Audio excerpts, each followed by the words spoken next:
Last के 30 second बचे थे और मेरा वो पजल बन गया।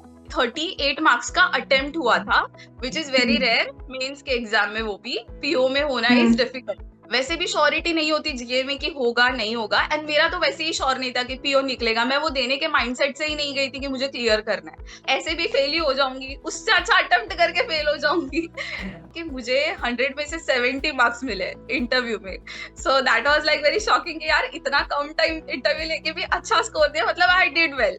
Hi, this is Bhagyashree and welcome to Oliveport. Today we have a very special guest with us, Purnima, who has successfully cleared IBPS PO 2025 and she will be joining Canara Bank very soon. We will talk to her about her journey and her strategy for clearing the exam. Welcome, Purnima. Thank you ma'am, thank you for this opportunity. First of all, congratulations. और अभी आप अपने बारे में थोड़ा सा हमें बताइए, आप कहाँ से हैं, आपकी एजुकेशन क्वालिफिकेशन कैसी है? Okay, ma'am. So my name is Purnima Gautam Bhalera. I am from Badlapur, which is in Maharashtra. So basically, मैंने अपनी graduation BAF से की है, that is BCom, having specialization in accounting and finance. After that, actually, I wanted to prepare for MBA, MHCET जो exams conduct होते हैं for MBA, which is in Maharashtra. So basically, I was preparing for that, but at that time, COVID happened, and I managed to score 97 percentile in MHCET. But I didn't get my desired college, so that was the time when I was like कि इतनी fees पे करके भी MBA के बाद we are not sure कि उतना job मिलेगा, उतना वेल पेइंग जॉब मिलेगा कि नहीं. So that was the time when I decided कि I even have this one segment where I can think about it. तो तब मुझे बैंकिंग एंड इंश्योरेंस एग्जाम्स के बारे में एक फ्रेंड के थ्रू पता चला. एक्चुअली उसका एसबीआई क्लर्क पहले क्लियर हुआ था, तो उसने मुझे बताया था कि you can also prepare for this exams if you are trying for this. Aptitude ये होता है इसमें, प्रीलिम्स में, मेंस में बस you have to go on a deeper level and थोड़ा एक्स्ट्रा स्टडीज उसके लिए करने पड़ेंगे, that's it. So I was like कि ठीक है, एक ट्राई करके देख लेती हूँ. इफ इट हैपेंस गुड, 1 साल दूंगी. वैसे भी 2 साल में एमबीए होके उतना टाइम तो लगने ही वाला था. सो आई वॉज वेरी लकी कि मेरे पेरेंट्स ने उतना सपोर्ट किया उस टाइम पे. And my dad was like see if you feel like you should go for government exams, he being a government employ, he is in central railways, so he was the one की yes you should definitely give it a try. 1 साल देके कर देख ले. If you are able to clear at least prelims, so you can continue with that. So in my first year, I started my preparation in 2022. उस time पे I joined one coaching class near me. So there I cleared all my basics. First 3 months I cleared all my basics, but वही मेरा my maths was very weak. Quant section was very weak, and that was the time when I started giving appearing for exams. So first was RRB clerk. उस time का मतलब ऐसे schedule होता था last 2-3 years की पहले RRB होते थे, फिर IBPS, and then SBI was the last exam. So RRB clerk मैंने पहले फिल किया था, एंड आरआरबी क्लर्क मेरा क्लियर नहीं हुआ. उसके बाद I appeared for IBPS clerk and I was manage to clear prelim exam. So that was my first result. उस टाइम पे वो एक कॉन्फिडेंस बिल्ड हुआ कि yes I can do it, at least I can try. अब इतना 6 months के prep में अगर मैं प्री क्लियर कर पा रही हूँ तो थोड़ा और पुश करके I definitely clear my means. And उसके बाद फिर मेरा आईबीपीएस पीओ भी प्री मेरा फर्स्ट अटेम्प्ट में ही क्लियर हो गया था. बट उसके वही फिर मेंस नहीं हो पाया, क्योंकि मेंस का पेपर पैटर्न समझने में ही टाइम लगता है. उस टाइम पे मैं कोई मॉक टेस्ट नहीं दे रही थी. I was preparing on my own, but practice करती थी एंड जाके एग्जाम दे के आती. सो उस टाइम पे बस प्री हुए 2022 में, बट मेंस कोई क्लियर नहीं हुए. फिर then in 2023 someone told me about mock test, but वो कोई और सोर्स के थे, एंड वहां से फिर मैंने मॉक टेस्ट देने स्टार्ट किए. सेम इन 2023 मेरे प्री क्लियर हो रहे थे, बट मेंस क्लियर नहीं हुए. सो बहुत सारे फिर स्टूडेंट्स के साथ इंटरैक्ट करने के बाद मुझे ऑलिव बोर्ड के बारे में पता चला कि this are very relevant sources, just give it a try. But उस टाइम पे ऐसा था कि I was actually not earning at that time, and but मेरे डैड बहुत सपोर्टिव थे. सो ही वॉज लाइक कि जितना भी कुछ सोर्सेस लग रहा है, go for it, it is gonna give you a good result, then why not? So that was the time when I first purchased my Olive Board subscription in 2023 only, if I remember. But वो जो subscription था, it was only for mock test. Hmm no video lectures और anything, it was just mock test. And ऐसे होता था कि prelims के सारे मॉक टेस्ट अच्छे से एनालिसिस कर पाती थी, बट ओलिव मतलब मेंस का जो होता है दैट इज फुल लेंथ, वो हम्म एनालिसिस करने में बहुत टाइम लगता था। एंड एक पॉइंट आता था दैट आई वाज लाइक कि नहीं यार, कॉन्स तो मतलब नहीं करना है, रीजनिंग वगैरह होगा होगा, करंट अफेयर्स चालू है वो सब ठीक है, हो रहा है, that's fine. But hmm that was my mistake कि मैंने सेक्शंस पे पहले सही से ध्यान नहीं दिया, मैंने कॉन्ट्स पे पहले सीरियसली नहीं लिया था। सो दैट वाज द टाइम कि 2023 के एंडिंग में आई स्टार्टेड टीचिंग। मेरे मॉम ने मुझे हम्म सजेस्ट किया like, if you want you can do something else along with your study, so that तेरा भी माइंड थोड़ा फ्रेश हो, बाहर जाएगी, घर से बाहर जाएगी, थोड़ा एक ब्रेक लेगी, एक दिन की बात है, weekly once you can go for lectures. So that time I started teaching and purposely मैंने कॉन्ट्स लेना प्रेफर किया कि रीजनिंग के साथ I also take quants, so that अगर if I have to teach someone, उसके लिए पहले मुझे खुद को हम्म, कॉन्सेप्ट क्लियर करने पड़ेंगे। सो जी। दैट वाज द टाइम कि आई स्टार्टेड टीचिंग, एंड तब फिर मैं खुद पहले 7 7 8 8 लेक्चर सारे एक चैप्टर के सारे जितने भी पॉसिबल वीडियोस होते थे वो सारे देखती थी, खुद के कॉन्सेप्ट्स क्लियर किए। जब मैंने टीचिंग स्टार्ट किया उससे मुझे खुद का कॉन्सेप्ट्स भी क्लियर होने में बहुत हेल्प हुआ। So after that my score improved in quants as well. Hmm so okay. 2024 में मेरा जो एग्जाम था पीओ का, मेरा overall hmm cut off clear हुआ, बट मेरा डिस्क्रिप्टिव का कट ऑफ नहीं हुआ। So that's O why I missed my mains exam of IBPS PO, and IBPS clerk 2024 में appear ही नहीं कर पाई due to some hmm health issue। उसकी वजह से मेरा IBPS क्लर्क मेंस भी रह गया। एंड हम्म SBI क्लर्क जो 2025 के अप्रैल में हुआ था, 2024 में SBI क्लर्क नहीं हुआ था, 2025 के हम्म अप्रैल में हुआ।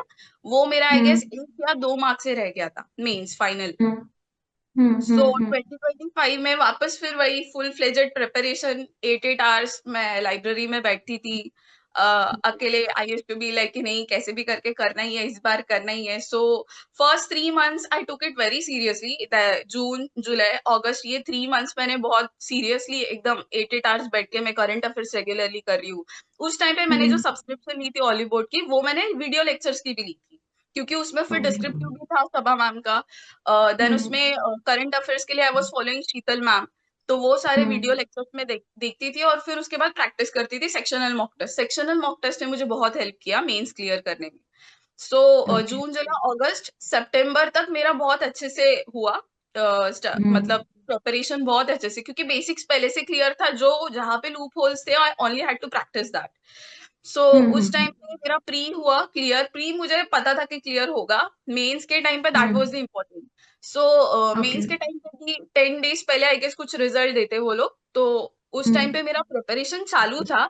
बट आई गेस जो 1 वीक पहला, मतलब एक वीक था, exam was on Sunday, mains exam IBPS PO mains exam was on Sunday. And hmm my मासी, मतलब मेरी सगी मासी, my mamma sister, she got expired on Thursday. So oh that was the time, actually वो Sunday से ही hospitalise थे, तो वो कंटिन्यूअस हॉस्पिटल आना जाना वो सब चालू था, and everyone was stressed. And सबको ऑलमोस्ट पता चल गया था कि कुछ तो सीरियस है। So we were, but still एक होप था कि सब सही हो जाएगा। एंड वो जो एक वीक का पीरियड था जिसमें ज्यादा स्टडीज होने चाहिए थे, रिविजन, करंट अफेयर्स वगैरह सब कुछ होना चाहिए था, वो नहीं हो पाया। And I lost her, and I was literally numb, I was like कि मैं ये नहीं दे पाऊंगी एग्जाम।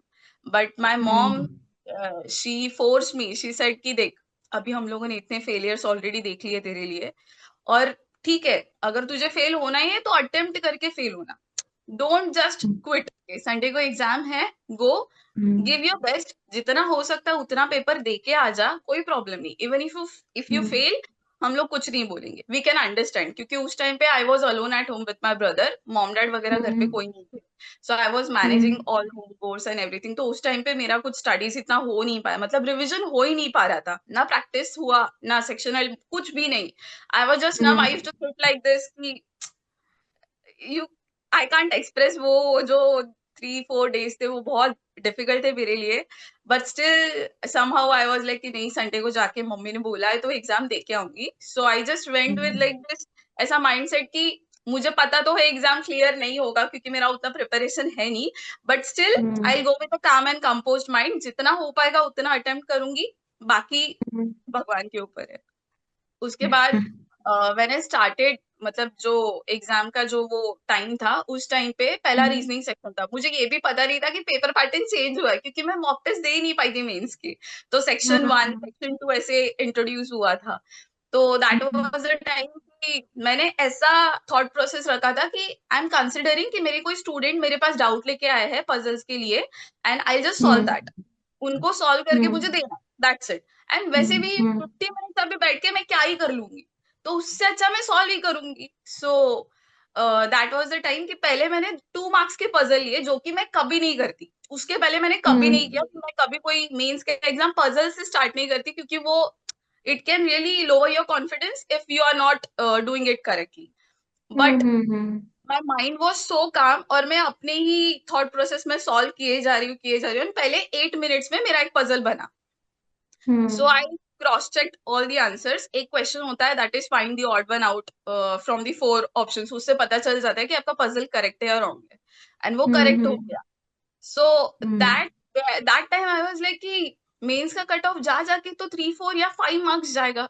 तो मैंने तो 5 क्वेश्चंस कर लिए 2 2 मार्क्स के, 10 मार्क्स तो इधर ही हो गए, मतलब मेरा सेक्शनल तो क्लियर हो गया।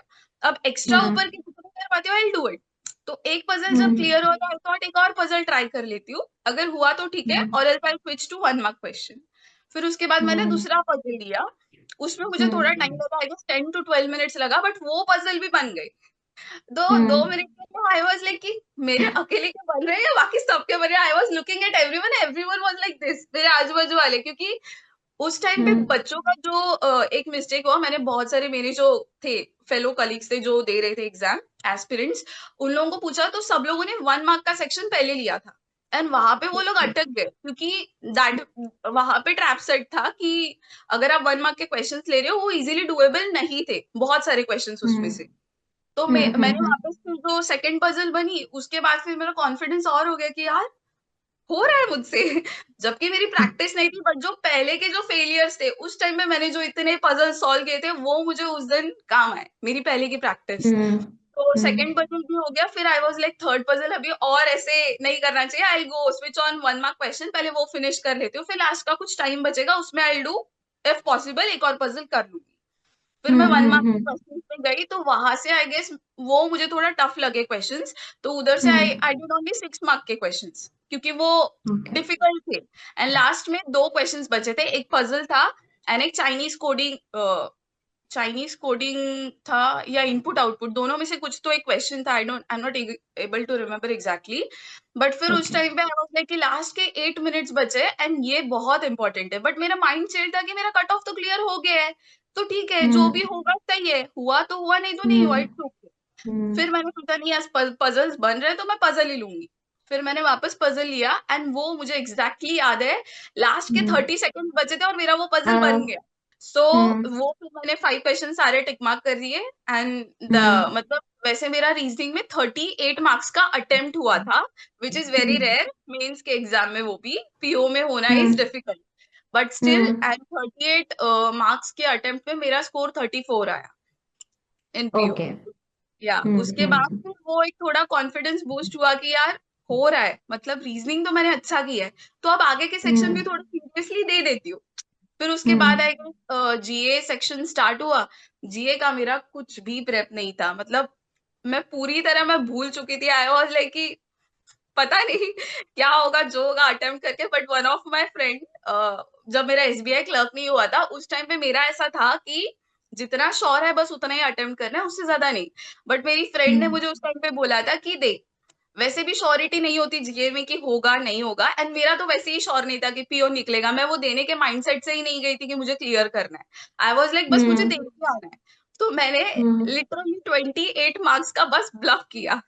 2 3 मतलब आई गेस 2 2 मार्क्स वाले मेरे 3 क्वेश्चंस करेक्ट थे, तो 6 मार्क्स वहां से कंफर्म थे कि ये 6 मार्क्स तो आएंगे। बाकी मैंने पूरा ब्लॉक किया था कि ऐसे भी फेल ही हो जाऊंगी, उससे अच्छा अटेम्प्ट करके फेल हो जाऊंगी।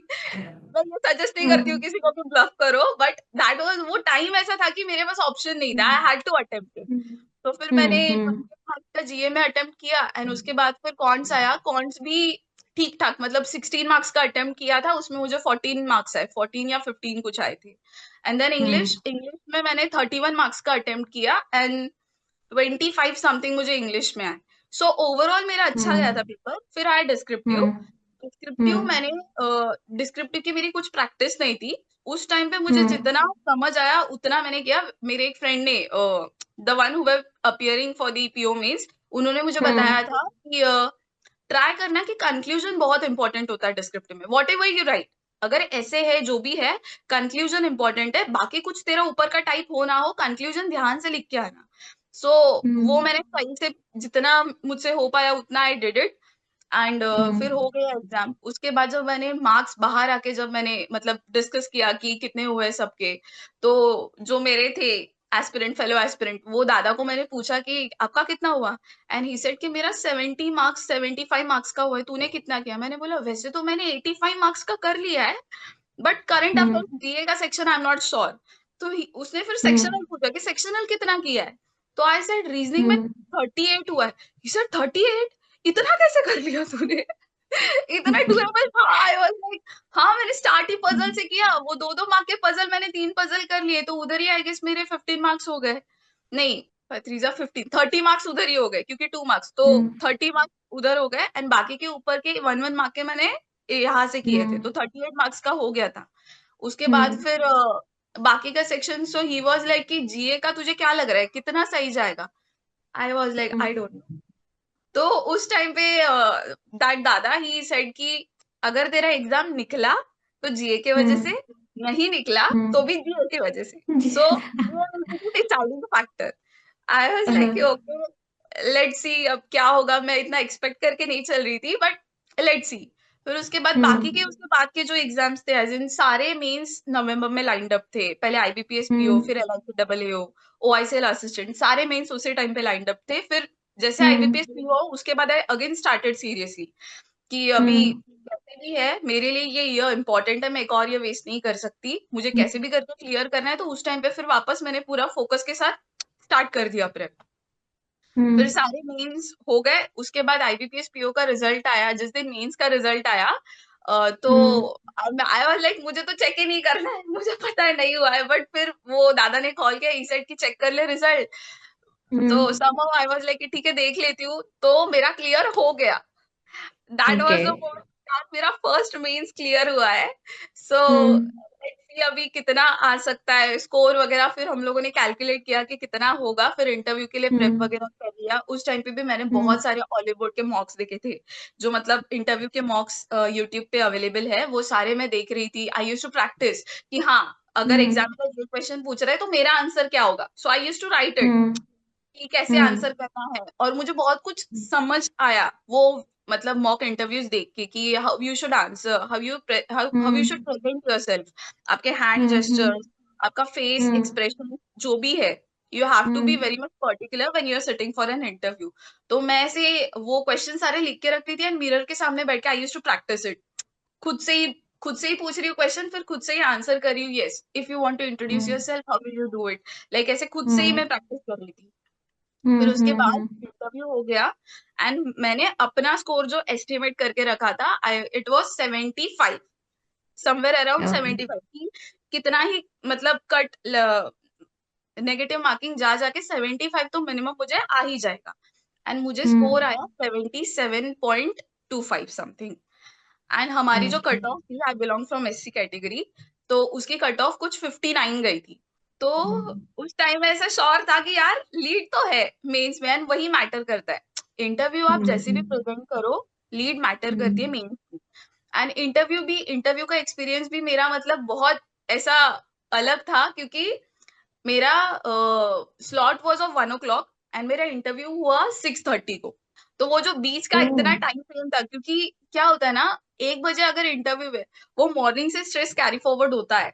सो I didn't had my proper lunch. मैं बस थोड़ा सा कुछ खा के मैं चली गई थी इंटरव्यू के लिए, क्योंकि वो स्ट्रेस था। एंड उधर जाके फिर जब डीवी वगैरह मेरा हो रहा था, डीवी के टाइम पे जो सर मेरा डीवी करा रहे थे, document verification, he offered me biscuits and he was like कि have it. And I was like no sir, thank you so much. He said शाम तक इसी बिस्किट पे सरवाइव करना है आपको, तो खा लो। And I was like okay, I will have it afterward sir. So उसके बाद फिर हम लोग ऊपर गए इंटरव्यू के लिए। मेरे हम्म पहले जो कैंडिडेट्स जा रहे थे उनका इंटरव्यू हम्म 10 to 12 मिनट्स तक हो रहा था, किसी किसी का 15 मिनट्स भी हुआ है। एंड फिर हम लोग हम्म टाइमर लगा के चेक कर रहे थे कि कितना एवरेज टाइम का इंटरव्यू ये लोग ले रहे हैं ऐसे। एंड मैं बहुत हम्म अच्छे से पूरा प्रिपेयर करके गई थी, बैंकिंग का सब कुछ मेरे मतलब जो मेरा ग्रेजुएशन था उसका वो सब करके गई थी। बट उन लोगों ने, व्हेन आई वेंट इनसाइड, उस टाइम पे first question was introduce yourself. उसके बाद फिर उन्होंने पूछा, फर्स्ट क्वेश्चन उन्होंने पूछा what is working capital, which I knew. Hmm मुझे, मैं वो पढ़ के हम्म गई थी, आंसर था, बट वो जो स्ट्रेस था फर्स्ट इंटरव्यू का, मुझे याद नहीं आया उस मोमेंट पे। एंड आई वाज लाइक, मैंने सीधा बोल दिया क्योंकि एक थॉट मेरे माइंड में क्लियर था कि इनका टाइम बहुत इंपॉर्टेंट है, हमें उनका टाइम वेस्ट हम्म नहीं करना। You are not able to recall that answer at that moment, just say it, I am not able to recall it sir, but I will definitely read about it. So hmm पहला ही answer जब मैंने ऐसे दिया तो वो एक थोड़ा कॉन्फिडेंस लो हो गया था कि यार आ नहीं रहा है। फिर सेकंड क्वेश्चन उन्होंने पूछा कि okay tell me about accounting principles, do you know about that. फिर वो मैंने सही से आंसर किया। फिर उसके बाद के जो क्वेश्चंस थे वो मैं आंसर करती गई। फिर एक जो सर थे, उन्होंने मुझसे पूछा apart from your teaching and your studies, आपके प्रेपरेशन एंड टीचिंग के अलावा आपने अपनी लाइफ में अब तक और क्या अलग किया है। सो उस टाइम पे आई मेंशन कि आई वाज पार्ट ऑफ एनएसएस, जो मैंने कॉलेज के टाइम पे किया था। एंड तो उन्होंने पूछा कि अच्छा एनएसएस में क्या होता है फिर। तो मैंने वहां पे मेंशन किया कि उसपे जो भी गवर्नमेंट कैंपेन्स लेते हैं, एज इन स्वच्छ भारत अभियान, जब मेरा ग्रेजुएशन चल रहा था उस टाइम पे स्वच्छ भारत अभियान, पोलियो ड्राइव्स, बहुत सारे ऐसे कैंपेन्स जो होते थे उसके लिए हम लोग विजिट्स करते थे ट्राइबल प्लेसेस पे। एंड वहां पे जाके मैंने ये सारे कैंपेन्स किए। तो ही सेड ओके फाइन। फिर उन्होंने पूछा फाइनेंशियल इंक्लूजन के बारे में पता है, do you know about financial inclusion. So मैंने उसका डेफिनेशन बताया। Then he said okay now tell me what was your contribution till now till in financial inclusion. I took a moment and I was like कि मतलब ये सब मैं prepare करके नहीं गई थी, but just my presence of mind कि sir I was part of Raddi Paper Foundation after my graduation, that is an NGO. Basically हम लोग उसमें ट्राइबल प्लेसेस में जाके जो भी मतलब अनसर्व्ड या अनरिजर्व कम्युनिटी है हमारी सोसाइटी की, उनको एजुकेशन के बारे में, फाइनेंशियल लिटरेसी, डिजिटल लिटरेसी के बारे में अवेयरनेस देते थे हम लोग, उनको बताते थे। My full interview went in English, बहुत फ्लुएंटली हुआ था मेरा। तो उस टाइम पे मेरे जो आंसर्स थे वो उनको कन्विंसिंग लगे कि ये इसने कुछ तो किया है अदर देन स्टडीज। फिर लास्ट का जो क्वेश्चन था, जो लास्ट के सर थे, उन्होंने मुझसे पूछा what is partnership. So I mention the definition. फिर उन्होंने पूछा okay you mention, just mention minimum two or more partners come together for business purpose, that is partnership. So if minimum there are two partners, what is maximum limit? And I was like, ये नहीं पढ़ा मैंने. I'm not able to recall it. So I said, sorry sir, I'm not able to recall it. He said, are you sure? Are you sure you don't know about this? And I said, I have read about it, but right at this moment, I'm not able to recall it. So he said, okay. So again, then the chairman, sir, he just smiled at me and he said, okay, all the best for your results, Miss Purnima. And उसके बाद मैं बाहर आई, जब मैंने timer देखा it was only 6 minutes. मैं इतनी Oh, okay. Nervous हो गई, मतलब मैं खुश थी कि चेयरमैन सर ने मुझे ऑल द बेस्ट बोला, but somewhere it was like कि सारे कैंडिडेट्स को बोला है या सिर्फ मुझे बोला है। तो जो मेरे बाद के मतलब जो दादा मेरे साथ थे मेंस में, उनका भी क्लियर हुआ था, तो वो इंटरव्यू में मेरे साथ थे। सो मेरे बाद उनका जब नंबर हुआ, वो भी बाद में 6 मिनट्स में ही बाहर है। तो मैंने उनको पूछा आपको भी ऑल द बेस्ट बोला। ही सेड नहीं मुझे तो नहीं बोला, मेरा तो बिल्कुल अच्छा नहीं गया, बहुत रूड पैनल था। तो आई सेड मेरा तो अच्छा गया है।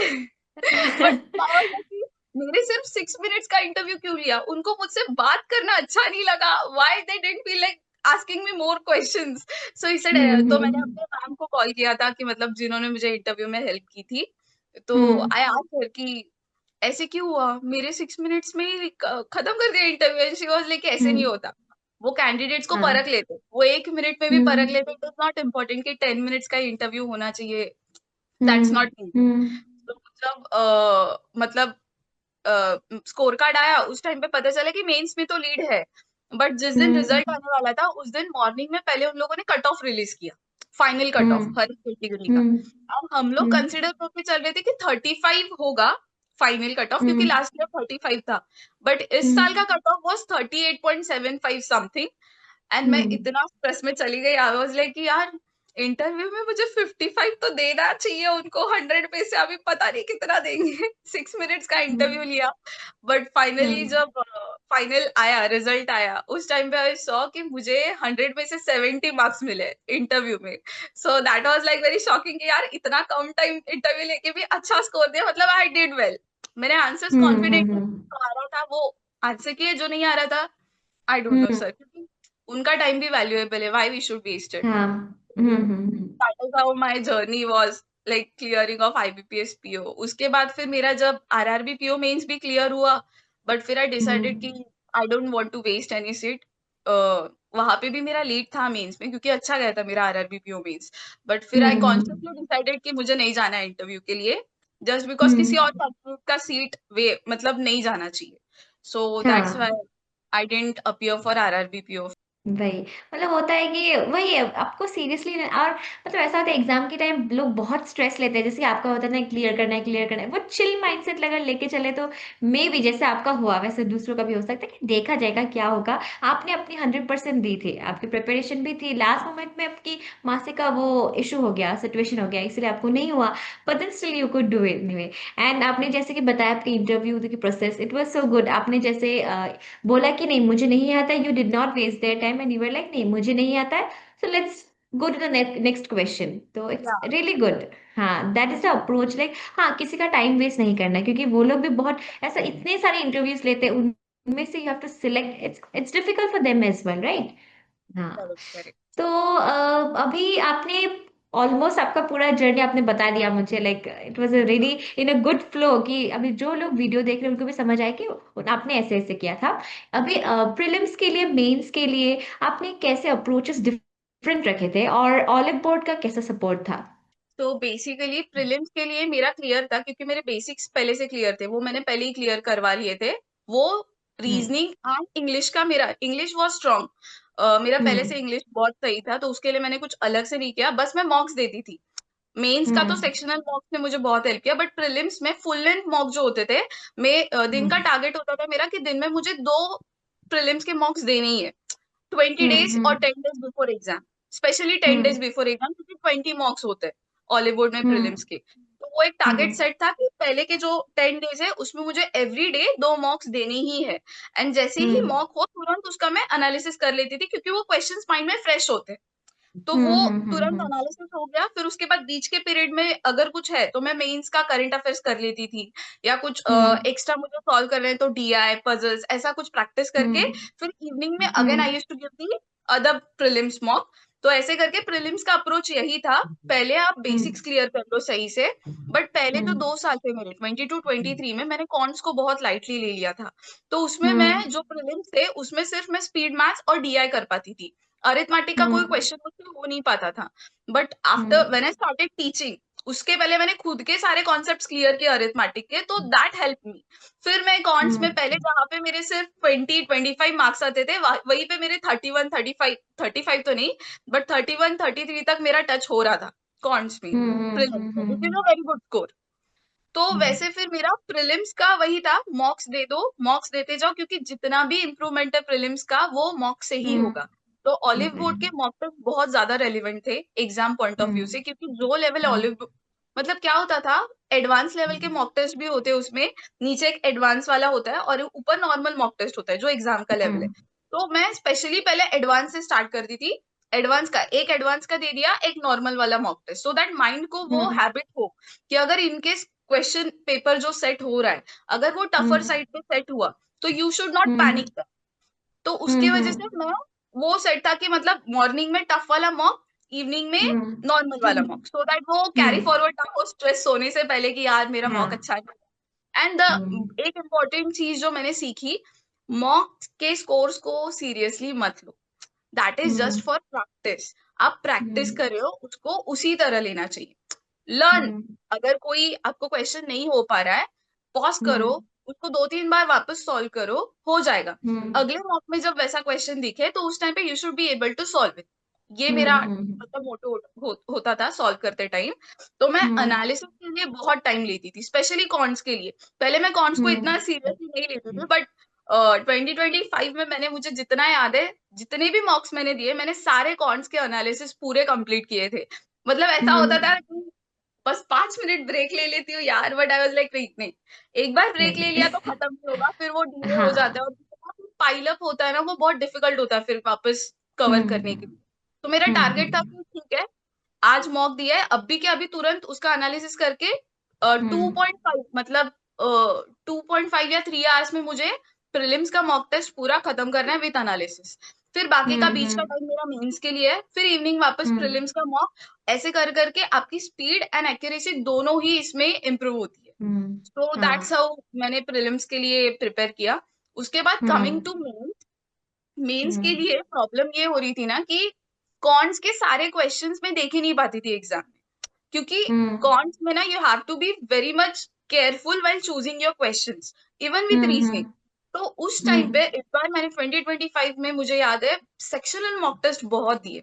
Even for hmm. English, English का आप हम्म। जितना सेक्शनल मॉक दोगे उतना आपका इम्प्रूव हो जाता है, स्कोर आपको अपने आप हम्म। दिखेगा कि हाँ इम्प्रूव हो रहा है। एंड जो हम्म। मॉक टेस्ट का लेवल है उससे थोड़ा एक लेवल नीचे ही होता है एग्जाम का लेवल, हम्म। कंपेयर करके देखेंगे तो you are preparing for the worst, so that आपका हम्म। एग्जाम में जाके आप पैनिक ना करो। सो सेक्शनल हम्म। मॉक टेस्ट देखी थी मैं, मतलब ऐसा था मेरा, आज इंग्लिश के साथ मुझे रीजनिंग देना है, बट जिस दिन मैं हम्म। मेंस का मॉक दे रही हूँ उस दिन मैं उसका एनालिसिस नहीं करती थी, क्योंकि फिर वो ओके। बहुत ब्रेन स्टॉर्मिंग हो जाता था। तो आई वॉज लाइक कि आज हम्म। मैंने इंग्लिश एंड रीजनिंग का मॉक टेस्ट दिया सेक्शनल, कल मैं उसका हम्म। एनालिसिस करूँ, पूरा दिन बैठ के बस हम्म। एनालिसिस ही करना है।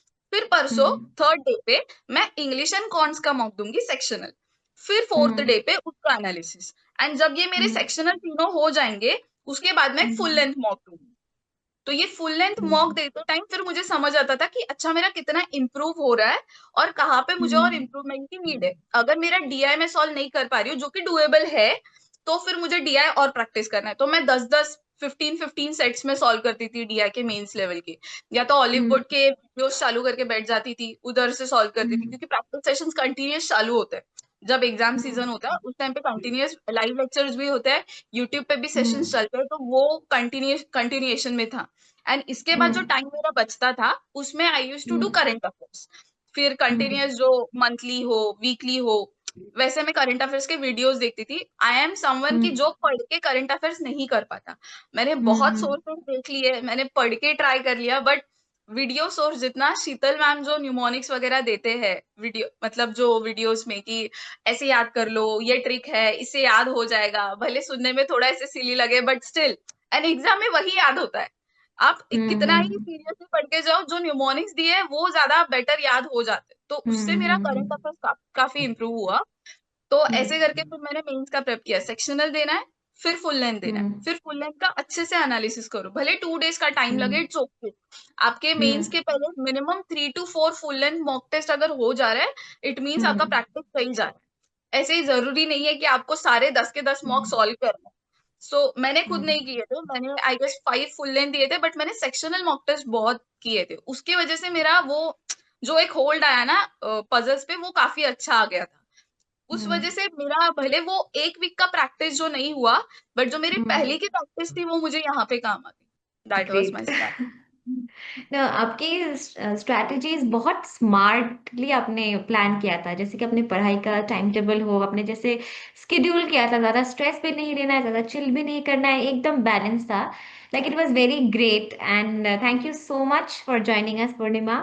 I'm sure all the aspirants watching this video will be really benefited by the content, and stay consistent, keep practicing. All the best. Thank you Thank so you. Much ma'am.